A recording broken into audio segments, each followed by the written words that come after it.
ငါကဘာလေးတွေမှာခဏလာနာတဲ့ငငယ်ရဲ့ယုံကြည်ချက်လမ်းတွေလေတူတူတွဲလျှောက်ချင်မှသေးတယ်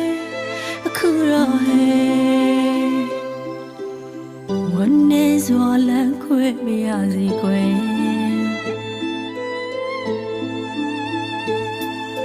ငါအတန်လေးချရတဲ့အခါငါကိုတတိယပြီးွားဟဲ့စေတနာစကားလေးတွေလေအရင်လိုမြင်မပြောနိုင်တော့ဘူးကွယ်နှုတ်ဆက်တယ်